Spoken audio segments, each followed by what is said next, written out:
La foi implique la communion avec Dieu. Beaucoup de gens désirent prendre Dieu au mot et croire à sa promesse. Et ils font l'expérience qu'ils ne peuvent pas croire à cette promesse. Vous ne pouvez séparer Dieu et sa parole. Vous ne pouvez recevoir aucune puissance, aucune bénédiction si vous n'êtes pas en communion avec Dieu. Si vous avez le désir d'obtenir cette vie de sainteté, vous devez prendre le temps d'entrer en communion avec Dieu. Certaines personnes me disent parfois, ma vie est une telle bousculade que je n'ai pas le temps pour vivre en communion avec Dieu. Un cher missionnaire me disait, les gens ne se rendent pas compte de quelle façon les missionnaires sont tentés. Je me lève à 5 heures du matin et les indigènes sont déjà là, attendant mes ordres pour le travail. Ensuite, je dois aller à l'école et y passer des heures. Ensuite, c'est un autre travail et 16 heures se passent de la sorte que j'ai à peine le temps d'être un moment seul avec Dieu. Ah, c'est là ce qui me manque.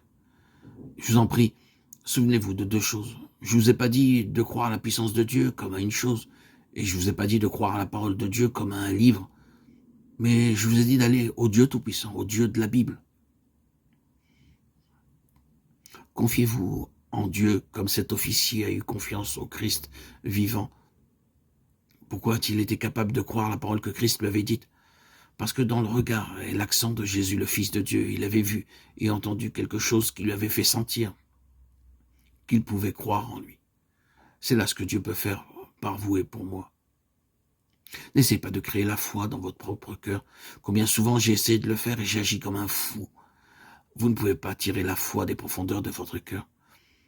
Laissez plutôt votre cœur regarder la face de Christ. Écoutez ce qu'il vous dit. Regardez la face de votre Père qui vous aime et prenez du temps chaque jour pour être avec lui.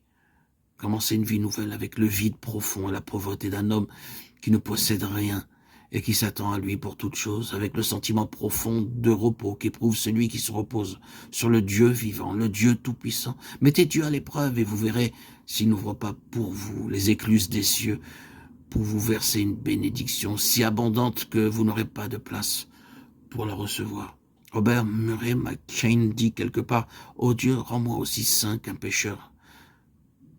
Pardonner peut l'être. » Si chacun de vous dans son cœur disait cela, et le disait avec ferveur, si cette prière est dans votre cœur, alors venez et faites alliance avec l'Éternel et tout-puissant Dieu.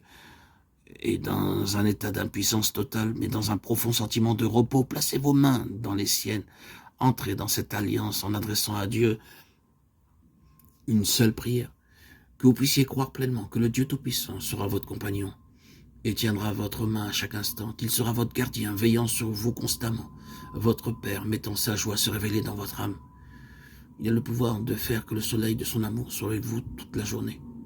Ne craignez pas, parce que vous êtes dans les affaires, que vous ne puissiez pas avoir Dieu avec vous toujours. Apprenez donc cette leçon. Le soleil brille sur vous toute la journée et vous jouissez de sa lumière.